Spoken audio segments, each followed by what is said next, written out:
Season 16 hits live servers this upcoming Thursday, January 8th. So in today's video, we're going to be providing you guys with an update on how we think the meta will be shaping out for every single role. There are so many changes being released for this season as we've got a ton of new items. There are new role quests, crit damage is being increased, Otacon is gone, and much more. So that we don't waste your guys' time, we're not going to cover all of the new changes in detail for this video because it's likely many of you have already seen the changes over the past few weeks. We'll be constantly referring to the new changes throughout, but we won't have a specific section where we're breaking down each change one by one. If you're in the minority who haven't seen all the new Season 16 changes, then we'll link our item breakdown and changes breakdown videos in the top right hand corner of the screen, and it would be best if you watch those before this one to get completely caught up with everything. In this tier list, we're going to focus solely on the champion changes and the champions that we think will gain the most amount of power due to the 26.1 changes. And if you don't want to play fair in Season 16, listen up. We've just released the single most LP spiking course of the entire year, the Challenger launch course. All throughout December, our challengers have been spamming PvE to solve the meta before it even hits live servers. We've distilled hundreds of hours of testing into a single course. You'll learn everything you need to know in minutes while everyone else stays confused for weeks. Skip the generic January YouTube clickbait and learn what actually matters. Click the link below to join SkillCapped instantly. You'll get the launch course today, plus our full Season 16 curriculum releasing throughout the month, all backed by our 5-division rank up guarantee when actively using our platform. And with that said, let's get into it. So starting off with the top lane champion changes, first up we've got Gangplank. Since Riot's increasing crit damage from 175 to 200% for this season, Gangplank is going to be adjusted so that he doesn't end up in an overly powerful spot. Passive damage is no longer going to scale off crit chance, so if we have a look at the comparison clips, a passive crit in 25.24 was dealing 813 damage, and going into 26.1, it will be dealing 759 damage if you're on 3 items. Q damage is going up though, as the crit strike damage is being increased from 175 to 200%. E damage is going to be nerfed, with the base damage dropping from 75 scaling to 195 to 75 scaling to 155. So there are a few key takeaways from not only these changes but the item changes as well. With Essence Reaver now going back to a Sheen item, it's very likely that it will become a viable rush on Gangplank again. The thing about the changes GP received is that he's even more heavily incentivized to build crit, with Q crit damage going up but E base damage going down. If you're not critting with Q, then your overall damage output will be lower. So going for Trinity Force Rush will delay your ability to stack crit, and in that case, we feel like Trinity priority should be on the downfall, while Essence Reaver Rush becomes most optimal. This is currently just a theory though, and we'll only know for sure when the changes hit live servers, so definitely be on the lookout later on in the week for the Season 16 itemization guide that we'll be uploading. With the new top lane role quest, where you're given a free teleport on completion of the quest, it will be interesting to see if priority shifts to Ignite for Gangplank. If you go Ignite and then also take Grasp with Bone Plating and Runes, your early game with Gangplank is actually really solid, so especially because you just get so much more value out of having crit completed for this season, opting for a more snowball-y setup with Ignite should be a lot better. Where Gangplank lands exactly power-wise is tough to say due to all the different factors that will have influence on his strength, but we expect him to be A tier or above, and we'll be placing him in A for now. So Garen is another top lane champ who builds a bit of crit, and therefore he will receive a small nerf to his E damage, with the crit ratio being lowered from 80 to 70%. Since Garen was already a top lane champion who liked running Ignite over teleport, the fact he's now going to get access to that free teleport in the mid game is really nice. With crit damage going up, we'll have to keep an eye on whether Mortal Reminder or Infinity Edge begin to outperform Spear of Shojin as Garen's third item purchase. Stride Breaker into Phantom Dancer should remain the standard core for each game, but since crit damage has been increased from 175 to 200%, it makes going for a second crit item a bit stronger now. Overall, we expect for Garen to land in a pretty good spot to start Season 16, so he's going to be placed in the top lane S tier. Next on the nerf list for top lane is going to be Quinn, with her passive damage being lowered. The base is going up, however, the AD ratio is being changed from a 16 scaling to 50% ratio to a 40% bonus AD ratio. It's a lot easier to understand the change if we just have a look at the comparison clips, as Quinn on her standard 2 items will be dealing around 6 less damage per passive proc, so really not a harsh nerf at all, and we're pretty high on Quinn to start Season 16 for a couple different reasons. The first is that in order to complete your role quest, you'll need to kill minions, kill tower plates, take down towers, score kills, or kill epic monsters, and Quinn with her lane dominance has the ability to complete the quest faster than most top lane champs. Once that role quest is completed and you get teleport unlocked for free, Quinn's ability to impact the map is just going to be disgusting. Imagine you get a kill top lane, reset, and then go for a roam down bot. You end up getting another kill bot lane, and then instead of having to base, you can teleport in behind the enemy top laner who's overextended and and grab another kill on them. The snowball power that Quinn is going to have with this role quest will be immense, and we see her being a top tier top laner because of it, so she'll be placed up in the S tier. So Tryndamere is going to be a really interesting top lane champion to track in 26.1 because he's the one top laner who benefits from crit damage going up from 175 to 200% the most. To compensate for this crit buff, Riot will be tweaking a few of Tryndamere's abilities. Q is being changed, so it's not going to give you a base amount of AD anymore, and instead will just give you AD depending on how much health you're missing. So looking at the comparison clips, if you are on full health and at level 3 with maxed out Fury, you were dealing 92 damage without a crit in 25.24 and 162 damage with a crit. Jump ahead to 26.1 and you're going to be dealing 87 damage without a crit and 175 damage with a crit. So with the Q change, if you're on full health, crits will be higher than before, but if you don't crit, your auto damage will be lower. What about if we drop to around 200 health though? Here's what we found. In 25.24, you were dealing 115 damage without a crit and 202 damage with a crit. In 26.1, you will be dealing 116 damage without a crit and 234 damage with a crit. So in knowing all this, we can conclude that Tryndamere will always be dealing more damage when he crits in 26.1. However, if he's not on low health, his non-crit autos will be weaker. W is being changed as well so that the slow is dropping from 30 scaling to 60% to 30 scaling to 50%, while slow duration takes a hit from 4 to 2.5 seconds. So what do we expect for Tryndamere with all these changes in mind? Well, Tryndamere's mid to late game is just going to be flat out stronger. Your crit damage is higher than before, so once you get a few items and can easily reach 100% crit, then the dueling threat of Tryndamere will be nuts. Early laning may be a bit weaker, but as long as you're able to get some crits off, the boost in damage will easily make up for the loss in damage from non-crits, so we feel like Tryndamere should see a net boost in power for Season 16. Not only because of these changes we just covered, but also due to the fact that split pushing has become way more powerful. There's now going to be turret plates on the inner turrets and on the inhibitor turrets, and tower plates will no longer expire after 14 minutes, so the amount of gold you'll be able to acquire from splitting is up by a ton. There's also this new effect being added to towers called Crystalline Overgrowth that will allow for your auto attacks to deal bonus true damage to towers, so there's a lot of things adding up in Tryndamere's favor for Season 16. Tryndamere is also a top laner who likes to run the summoner spell combo of Flash and Ghost, so with the role quest now granting him the free teleport, his ability to impact the map will be absolutely incredible now. You'll actually be able to look for these teleport backdoor plays in the later stages of the game with Tryndamere while both teams try to fight for Baron, so that alone is going to feel so nice for the champ. Overall, we are quite bullish on Tryndamere going to this new season, so he's going to get a promotion up into the top lane S tier. Alright, so with all the direct top lane changes out of the way, let's have a look at the tier list and discuss our overall outlook on the meta. So the role quests are without a doubt going to be incredibly impactful for top lane this season, as after you complete your quest, you will now be given a free teleport, 600 bonus experience immediately, increased XP from all future sources, and a level cap that goes to 20 instead of 18. If you've taken teleport as one of your summoners, then you'll instead gain a shield after teleporting, 50% bonus movement speed for 4 seconds after using TP, and a 3-second channel duration instead of an 8-second channel. In order to complete the quest, you need to accumulate 1200 points. You get 15 points for a kill or assist, 2 points per minion kill, 50 points per turret kill, 50 points per turret plate, and 30 points per epic monster, and these point values will be doubled while up in top lane. So champions who have strong early game kill threat are likely the ones who stay away from teleport moving forward. For example, someone like Kennen would have definitely preferred running Ignite to bolster his laning phase in previous seasons, but couldn't justify it because having teleport for mid to late game flanks was just too important. So now that Kennen can just get teleport after completing his quest, Ignite for lane should now be the way to go on the champ. Urgot is another champ who should be liking Ignite a lot more now too, as his early game kill power will be really hard to match. If you're playing in a matchup that you know you're going to have a more difficult time against early on, then just going teleport like you would have in the past should be completely fine too. I think where going away from teleport will be most valuable is if you're in a matchup that you know you can snowball off of really hard with an early kill, and therefore opting for Ignite or Exhaust or Ghost will be a lot more attractive now. Since you gain 600 bonus XP on quest completion and more XP for the rest of the game, someone like Kale, who scales so well with levels, will be a pick to watch. Split push champs in general should see a nice boost in power for Season 16 because of the fact that there are tower plates on inner turrets and inhibitor turrets. The crystalline growth on towers, making them easier to take down, is going to be really nice as well. With these auto attack reliant split push champs all likely to see a boost in play rate, we still think Malphite should remain a top tier pick in meta, as he's the best champion by far at countering that kind of meta. We're a bit scared as to how Mundo is going to fare to start the season, because with the role quest, it will now make it so that running Ignite against Mundo becomes a no-brainer play. Even if you're playing a tank top into Mundo, there's really no reason not to take Ignite due to how hard it counters the champ, and because you'll get your teleport in the mid game anyways from the role quest. So right now, we've got Mundo down in the top lane B tier. Nasus is another pick we think could struggle more to start the season. Nasus has such a weak early game, and with Ignite likely becoming more popular, surviving early on will be more difficult. Nasus is rarely going to be able to threaten for tower plates or kills early on too, and can end up getting denied a fair amount of CS depending on the matchup, so there's a good chance he's going to be behind the curve in completing his quest relative to the opposing top laner, and it could then lead to the enemy top just snowballing things way out of control before you can come online. Early game dominant picks should in theory have a lot more potential to snowball games even harder than before, because if they can score kills in lane and then unlock teleport, they can then look to TP across the map to spread their lead and heavily out impact the opposing top laner. Things could get really snowbally really fast if one top laner completes their quest and then has teleport for a dragon fight while the enemy top has yet to complete their quest, so they are just stuck in top lane. So moving on to jungle now. For the champion changes, we've got Elise, who's going to be losing some early clear speed. Q damage in human form is going down from 75 scaling to 175 to 65 scaling to 145. Q damage in spider form will be dropping as well from 75 scaling to 175 to 65 scaling to 145. There will be a new effect on both abilities though, where the monster damage cap will now have a 90% AP ratio. This just feels like a net nerf to Elise though, because the AP ratio doesn't matter much at all for her first clear. So with her first clear becoming weaker, that doesn't bode well for Elise at all due to her being more early game reliant. With Phaelites though being introduced this season and providing laners with more vision, it's going to make early ganking harder, so Elise in general was a pick we thought would already land in a relatively weaker spot even without a direct nerf. So we definitely don't see Elise being a top percentile jungler heading into season 16, so she won't be up in the S tier as we'll have her in A for now. A jungler we are more optimistic about heading into season 16 is Graves. So Riot's going to be nerfing Graves' passive crit ratio per pellet, going from 45 to 35%. However, because crit damage as a whole is going up from 175 to 200%, Graves will be dealing more damage when he crits. On his 3-item core, we can see that a crit was dealing 701 total damage in 25.24, and now it's up at 759 damage in 26.1. So a 58 damage increase per crit is pretty substantial, and it's not just this buff that we think will be helping Graves out. Ganking junglers will have a harder time succeeding this season because Phaelites are going to be making ganking more difficult. So a jungler who's perfectly fine cycling his camps on spawn like Graves should like the direction that 26.1 is headed. Graves was already in a pretty good spot to end off season 15, so with season 16 very likely to be positive from him, we'll be moving Graves from A into S tier. The next jungler in line for a change heading into season 16 is Kindred. Riot will be reducing Kindred's E monster damage cap, going from 300 to 200. So this is likely due to Kindred benefiting from crit damage going up, as it's a compensation nerf so she doesn't end up too strong. We'll have to see if a new Kindred build pops up for this season, because Stormrazor is back and that could be a new potential rush option for the champ. The issue with Kindred's current most popular rush items being Kraken and Trinity Force is that they don't offer up any crit at all, so you won't be able to take advantage of crit damage going up. Stormrazor does have 25% crit, so we wouldn't be surprised if it does become a viable rush on Kindred moving forward. We'll have a more concrete idea on builds as the patch rolls out this week, so be on the lookout for our itemization guide that will be up soon. As for Kindred's power level, we think they'll be in a pretty good spot, so there's a chance they end up in S if everything aligns, but for now, we'll be placing them in A. So Rengar is being changed for this season so that his Q empowered AD ratio is going down from 30 to 20%, but because Rengar's Q crits and with crit going up from 175 to 200%, it's not looking like this nerf is actually anything significant. Rengar Q in 26.1 is dealing the exact same amount of damage as it was in 25.24 when you were on 2 items. So as a result, we don't think Rengar is going to see much of a power shift compared to where he was at the end of season 15, and we'll be leaving him in jungle B tier. Next on the adjustment list for jungle is Shaco, as Riot will be reducing his passive bonus AD ratio, going from 25 to 20%. Q backstab crit strike damage is going up, however, from 155 to 160%. Now, as long as the numbers are correct on the PBE, then it's looking like Shaco's Q is going to be dealing a ton more damage due to crit damage being increased. In 25.24, Q damage was clocking in at 487 total, while in 26.1, it's way up at 604. There's a 117 damage increase on 2 items, which is pretty insane. With this in mind, though, Shaco may end up losing a good chunk of time off his first clear now that camps spawn at 55 seconds. Shaco isn't going to have nearly as much time as before to set up his boxes, so you won't be clearing as fast as last season. So the big question then becomes, is the Q buff big enough to outweigh the slower clear? Probably not, to be honest, as losing time off your first clear does often lead to a pretty big drop in power. So we're going to have Shaco placed a bit lower down on the tier list to start season 16, as he'll be in the B tier. So Riot's got a nerf lined up for Viego with his Q passive crit strike damage going down from 175 to 150%. Q active crit strike ratio is down as well from 0 scaling to 75% to 0 scaling to 50%. And then our AD ratio is dropping from 120 scaling to 240% based on crit to 120 scaling to 204% based on crit. So this doesn't end up being a nerf at all pre 2 items on Viego, as Kraken Slayer doesn't have any crit, but once you grab the collector, then you'll start to be affected. What we actually found when testing on the PvE is that a Q into auto crit is going to be dealing more damage in 26.1 than in 25.24. So because crit is going up from 175 to 200%, it looks like that's going to minimize the effects of the Q nerfs. Our damage will be down a little bit though, dropping by about 10 on your 2-item spike. So all in all, Viego should be completely fine going into Season 16 despite these direct changes, and he will continue to be placed in the jungle A tier. So now that all the jungle changes are covered, let's give you guys our thoughts on how the meta should align for 26.1. The biggest change that will influence jungle includes camps now spawning in at 55 seconds and the first scuttle crab spawning in at 2 minutes and 55 seconds. We've done a bit of testing on the PvE, and what we found is that only the fastest junglers are actually able to complete a full clear and be in time for the scuttle spawn. Karthus, for example, is one of the fastest clears in the game, and we were able to get a full clear done at around 2 minutes and 40 seconds. Last season, scuttle crab spawned in at 3 minutes and 30 seconds, while most junglers were able to finish a full clear before that timer. In Season 16, not all junglers will be able to finish their full clear before 2 minutes and 55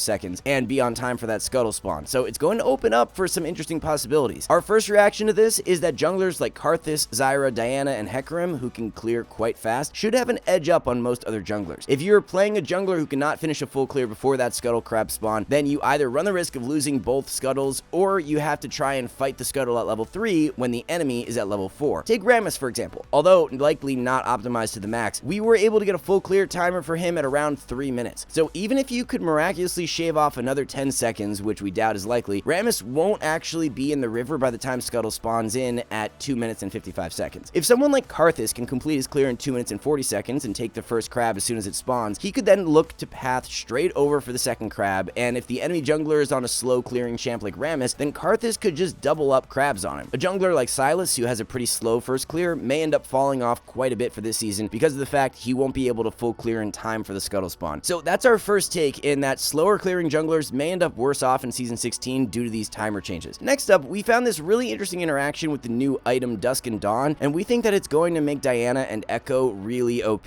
So the Dusk and Dawn passive is going to proc on hit effects twice after you use a spell and then auto attack. This means that Echo can now proc his passive with a simple EQ animation cancel combo, or by just using E and then auto attacking once. This also means that Diana will be able to proc her passive with just 2 auto attacks after she jumps on her target instead of 3. Dusk and Dawn also has all kinds of stats that Echo and Diana want, as you've got AP, health, attack speed, and ability haste. We really think Season 16 is setting up for Diana to excel a ton, because not only should she be loving a greater incentive to hard farm due to Phaelites, but that Dusk and Dawn synergy just seems really insane. And then that brings us to our next topic of conversation, the Phaelites. Phaelites are going to be warding spots around the map that extend the vision of wards, so this is going to make ganking top and bot lane especially hard if you are approaching from the river. So junglers who are more reliant on ganking early on to be most successful, like Nidalee, Lee Sin, and Xin Zhao, may have a harder time finding success, while junglers that enjoy hard farming, like Diana, Karthus, Udyr, Zyra, and Graves, should be better off. A jungler like Talon or Rek'Sai are pretty interesting though, because of the fact they can bypass terrain. Players could end up getting lulled into a false sense of security if they have a Phaelite ward down, but if you're on Talon and can just completely avoid pathing through the river to get to top or bot, then it does open up for more opportunities than other junglers. So take the first tier list of the patch with a grain of salt, because predicting the meta to a T is completely impossible, but Diana and Echo are definitely 2 champs we think should land on the more powerful side due to their synergy with Dusk and Dawn. Moving on to the mid lane changes now, Uxin is going to receive a bunch of adjustments, as he will be a champ who benefits from crit damage going up from 175 to 200%. So Uxin's passive second shot bonus crit damage ratio is actually going up from 30 to 100%. Q damage is being changed so that the base is up from 5 scaling to 85 to 45 scaling to 165. However, the ratio is being changed from an 80% total AD to 70% bonus AD. We can see here that on 2 items, this is actually a buff for Uxin, so throughout the early to mid game, this Q change is a buff. With passive and Q damage buffed, it's E that is being hit with a more hefty nerf. Base damage per shot is going down from 15 scaling to 75 to 8 scaling to 40. AD ratio is up though from 15 to 25%. Crit damage ratio on E is dropping from 90 to 50%, and then crit strike damage is being reduced from 157 to 100%. And then one more change switch to Uxion's R with the crit damage ratio going up from 50 to 100%. At least that's what Riot has written on the PBE wiki. However, when testing, the damage from R is actually lower, so they may have made a typo and R is supposed to be nerfed. So honestly, for the average Uxion player, we wouldn't be surprised at all if these are net buffs. Uxion E is the most difficult part about the champion, so if you're just autoing, throwing out Qs, and using R, then he does see a boost in damage. For more experienced Uxion players, we can see the E nerf hitting harder, so higher elo is where we'd expect the adjustments to affect him the most. Overall though, with crit damage going up and Uxion liking a core build that involves crit, he should land in a pretty good spot for Season 16, and we'll be placing him in the A tier. So Riot actually did it. Season 16 is the year that Cassiopeia will be able to buy boots. Cass passive is being changed so that instead of providing movement speed per level in exchange for not being able to buy boots, her passive will now increase the effectiveness of movement speed by 6 scaling to 40%. We did some testing, and on your boots completion, you're going to have around 30 more movement speed than you would before. So not just the fact that you'll be more mobile with Cass, but the fact she'll now be able to opt into Merc Treads or Steel Caps depending on matchups will be so nice. Access to tenacity and magic resist from Merc Treads is going to make Cass an even harder counter to stuff like Sylas and LeBlanc. As if chewing through Rod of Ages wasn't already hard enough, a Cass with Merc Treads against an AP jungle and mid is going to have an insanely good skirmish. Now, of course, the one downside is the fact that you won't be completing your core items quite as fast as before, but we think that access to more movement speed along with other perks that boots provide should outweigh that and be net positive for her overall. Movement speed as a stat is just so broken and really underrated, so Cass being more mobile, especially for a champion who lacks a gap closer, is going to be amazing. As a side note, top lane Cass may actually end up even more insane than mid lane because access to more movement speed early on will just make kiting and chasing melee top laners that much more easy. So we're gonna go out on a limb and say Cassiopeia will be one of the best mid laners for Season 16, as she'll be placed in the OP tier. So with crit damage being increased from 175 to 200%, it means that nerfs to Yasuo and Yone are definitely warranted. Riot's going to be nerfing Yasuo so that his total crit strike damage is now reduced by 10%. Interestingly enough, because crit damage is going up, even with this direct nerf, Yasuo isn't any weaker for Season 16. If we look at the comparison clips, we can see that with 100% crit in 25.24, an auto attack is dealing 397 damage, while in 26.1, an auto will now be dealing 396 damage. So a 1 damage nerf, which is completely negligible, and therefore we shouldn't expect for Yasuo to lose any strength despite this nerf, so he will remain placed in the mid lane A tier. As for Yone, it's the exact same outcome, as the nerf to his passive really doesn't matter at all because of the fact that crit damage is up as a whole. So auto attack damage on crit is going to be the same as where it was in 25.24. As a result, no movement for Yone on the tier list, as we will be leaving him in the mid lane B tier. So if we dive into the mid lane tier list now, we've got a lot of different thoughts on where the meta is likely to land. First off, the new items being introduced should play a pretty big role in shaping the meta, as Gunblade coming back combined with Dusk and Dawn being introduced are the two we're most intrigued about. Gunblade being re-added back into the game should provide an immediate boost to the likes of Katarina and Akali, so we've got them rated high up on the tier list. As we mentioned when covering jungle, Dusk and Dawn is looking super broken on Echo and Diana, so they're going to be rated highly as well. The faster you can unlock your quest as a mid laner, the better, as access to tier 3 boots and an empowered recall will help with snowballing. Therefore, we wouldn't be surprised if champions who can accelerate into their quest the fastest end up in really powerful spots. Someone like LeBlanc, who can look to threaten a ton early on and complete her quest quickly, should be really good. On the flip side, champions who are weaker early on and who won't be able to collect tower plates or threaten to kill towers to complete their quest faster may see a bit of a drop-off. So Kassadin and Malzahar are two champs in specific that we could see struggling a bit more due to their quest completions coming in later on average. Playing for side lane is going to be a lot more rewarding this season due to tower plates being on inner turrets and inhibitor turrets, so Yasuo, Yone, Irelia, and Sion are ones to keep an eye on. So the bulk of the champion changes are for ADCs in 26.1 due to the fact that Riot has increased crit damage from 175 to 200%. Because of this, they are going to be compensating a ton of ADCs with nerfs, so they don't end up overly powerful. Aphelios is first up, as his Calibrum Mark bonus AD ratio is going down from 20 to 15%. Onslaught base damage is dropping, while the bonus AD ratio is being lowered too. Duskwave base damage is going down early, but up later on, while the bonus AD ratio is dropping. Sentry bonus AD ratio is just being flat out reduced, and then Moonlight Vigil crit damage ratio is going up from 45 to 70%. At least that's what Riot has written down on their PBE wiki page. However, from the testing we've done, our damage just looks to be down, so either we're missing something or Riot made a typo and our damage is actually supposed to be down. So overall, we're not too worried about these direct nerfs, as crit damage going up should be enough to compensate, and therefore we're going to leave Aphelios placed in the ADC A tier. Ashe is going to be changed in an interesting way, as her WAD ratio is going down from 110 to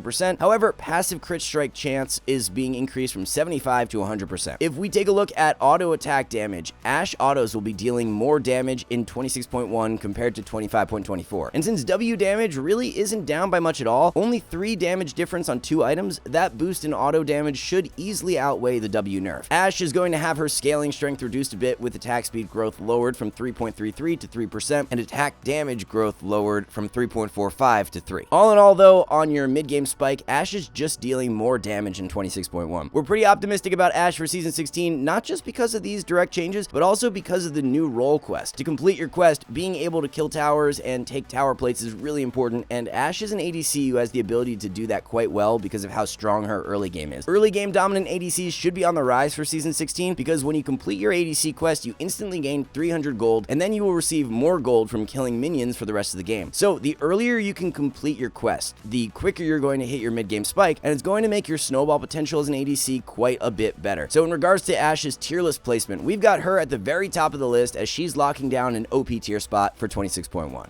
Caitlyn is next on the adjustments list as her passive crit strike is being increased from 85 to 100%. As we can see in the comparison clips, this adds 24 damage to your headshot crit when you are on 2 items. Our crit strike ratio is going down though, from 0 scaling to 50% to 0 scaling to 30%. So all things considered, Kate should be heavily net buffed for Season 16. The fact that Kate's normal crits will be hitting harder along with her headshot crits is absolutely amazing, while the slight loss in damage from R will be easily made up for by your crit autos dealing more damage. Stormrazor coming back into the game is going to be really interesting for Kate, as it used to be run as a core item on her in the past. Do we see an energized build make a comeback for this season? Something like Stormrazor with RFC and Infinity Edge? There's definitely a lot of possibilities for Kate builds, but builds aside, we think the champ should be way more powerful in general. Similar to our outlook on Ashe, because Kate's early game is quite strong, she'll be able to complete the ADC quest much earlier on average, and therefore accelerate into her mid-game spike faster. So despite Caitlyn ending off Season 15 in a rather average spot, we're going to be bumping her up the tier list for 26.1 and placing her in the ADC S tier. Riot has a nerf plan for Corki, which is kind of odd considering he doesn't really benefit from the crit buff as much as other ADCs. Nevertheless, it's a damage nerf to his W, and it's going down from 40 scaling to 100% to 30 scaling to 90. Worth noting is that Essence Reaver is now a Sheen item once again, so that could be a potential rush option for Corki in 26.1. With crit damage going up, ER does become more attractive since it offers 25% crit, so something like Essence Reaver and Demand Immune and Infinity Edge may be a core build worth looking into. Corki has been in a pretty weak state as of recent, and we're not confident he's going to gain a whole lot of power due to the Essence Reaver changes, so for now, he's going to remain placed in the B tier. Draven is going to receive a few direct nerfs with his attack damage growth going down from 3.6 to 3. W bonus attack speed is being lowered as well from 30 scaling to 50% to 20 scaling to 40%. So these direct nerfs shouldn't be all that bad considering Draven will be a big winner from the crit changes. He should also be a big winner from the additional snowball mechanics being added to the game, as bonus gold on completing your quest and then more tower plates throughout the game will help Draven out a bunch. Draven is a champion who needs to stay ahead of the curve in order to be most impactful, because later on in the game, a lot of ADCs can out impact him in fights if they reach 3 items or beyond. So for Draven's tier list placement, we think he'll be in a really good spot to start this year, and we'll have him up in the S tier. Jhin is next up for a nerf, with his crit damage ratio being reduced from 86 to 75%. We can see here in the comparison clips that because of this nerf, Jhin will actually be losing some damage on his crits. So that's pretty interesting because we've got ADCs like Ashe and Caitlyn who are gaining damage on their crit autos, while Jhin's are dropping in damage. Maybe Riot thinks that the re-addition of Stormrazor is going to provide Jhin with an outsized boost in strength, so they're hitting him a little harder than other ADCs. So Jhin's power for this season is going to depend entirely on how strong of a spot Stormrazor lands, and for that reason, predicting his power level for 26.1 is pretty tough. For now, we're going to be placing Jhin in the A tier. Riot has 2 nerfs planned for Jinx, with her R base damage and R ratios being reduced. Attack speed growth is also going down from 1.4 to 1%. So with Jinx now getting more damage on her crits in the mid game, she's going to be pretty nasty 3 items onward. Getting to that 3 item spike will be easier this season due to the role quest, so we think Jinx should land in a pretty strong spot and we'll be placing her in the S tier. Lucian is going to be hit with 4 different nerfs as his attack speed growth is going down from 3.3 to 2.5%. AD growth is down from 2.9 to 2.5. Q base damage is going up, however the bonus AD ratio is being changed from 60 scaling to 120% to 100% at all ranks. And then R crit chance per shot is going up from 4 to 4.5%. So considering Essence Reaver is now back to being a Sheen item for Season 16, we feel like that alone is going to give Lucian a nice boost in strength that partially lessens the blow of these direct nerfs. We think Lucian should be at least an A tier pick, but whether he lands an S is tough to say. Similar to Jhin, it's all going to come down to how good Lucian actually is with the new Essence Reaver. So for now, we're going to leave him in A, but depending on how Essence Reaver looks, he could be in for a move up into S for the mid-patch tier list. Miss Fortune is going to be hit with a nerf to her Q bounce damage, as the bounce crit is being reduced from 175 to 150%. R will now have a base amount of damage per wave. The AD ratio per wave is being reduced from 80 to 60%, and crit damage is going up from 120 to 130%. So with these R changes, it looks like on your standard 3-item core that you'll be losing out on a little bit of damage. Taking into account that Miss Fortune was an OP tier ADC closing out the end of Season 15, we still think that she should be in the upper percentile despite these nerfs, so we'll be placing her in the S tier. An ADC like Neela has the potential to absolutely run away with games in Season 16. So based on the testing we did on PBE, it actually looks like Neela's Q damage on 2 items is getting stronger. Riot's making a ton of tweaks to Neela's Q, with base damage going up, the ratio going up early but down later, while armor pen and crit damage are being lowered. There is a base stat nerf as well, with Neela's attack speed growth dropping from 2.25 to 2%. So a really snowbally ADC like Neela should enjoy the direction Season 16 is headed, with the ability to acquire more gold throughout the game. Neela has been a top tier ADC for solo queue for a very long time. It's just that nobody really plays her, so she's going to land in the S tier for 26.1.